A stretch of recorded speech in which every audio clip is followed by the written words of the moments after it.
একটা তাল গাছ আকাশ ছোঁয়ার স্বপ্ন নিয়ে দাঁড়িয়ে আছে বছরের পর বছর। কবিগুরু রবীন্দ্রনাথ ঠাকুর তার কবিতায় যথার্থই বলেছেন, তাল গাছ এক পায়ে দাঁড়িয়ে, সব গাছ ছাড়িয়ে উকি মারে আকাশে। কবি সিরাজুল ইসলাম ভূঁইয়া তার কবিতার ভাষায় তাল গাছকে উপস্থাপন করেছেন, সারি সারি তাল গাছ শক্তভাবে দাঁড়িয়ে,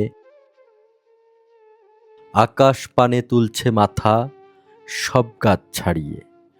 অনেকগুলো ডানা তার ছাতা হয়ে থাকে, দাঁড়াবে যে গাছের গোড়ায় তাকেই ছায়া দিয়ে রাখে।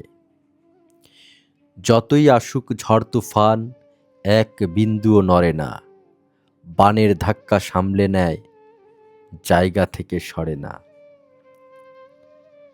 কি সুন্দর, তাই না? তালগাছ নিয়ে অনেক কবি তাদের ভাষায় আমাদের সামনে উপস্থাপন করেছে তালগাছকে। তালগাছের এই বড় হওয়ার গল্পটা কতটা দীর্ঘ এবং নিঃশব্দ সেটি কেউ জানে না। চারপাশে সব গাছগুলো যখন একে একে বদলাতে শুরু করে, কেউ ফুলে কেউ ফলে, তখন তালগাছটি শুধুই সময় নিয়েছে। হয়তো আমাদের জীবনের মতোই মানুষ সবাই যার যার মতো নিজের গতিতে বাঁচে। কেউ তাড়াতাড়ি পৌঁছে যায়, কেউ পৌঁছাতে নেয় দীর্ঘ সময়। প্রচণ্ড ঝড়ে তালগাছ যখন প্রকম্পিত হয়ে হেলে দুলে কেঁপে ওঠে, কিন্তু মাটিতে পড়ে যায় না, কারণ সে অভ্যস্ত।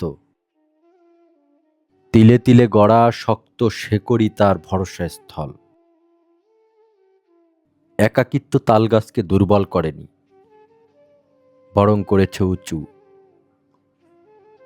মানুষও ঠিক এমনই, যে একা থাকতে শিখে সেই সবচেয়ে মাথা উঁচু করে দাঁড়িয়ে যায়। সবার দৃষ্টি যখন শুধুই সামনে, তালগাছ তখন আকাশ ছোঁয়ার স্বপ্নে বিভোর। আমরা কিন্তু নির্দ্বিধায় তালগাছ থেকে শিক্ষা নিতে পারি।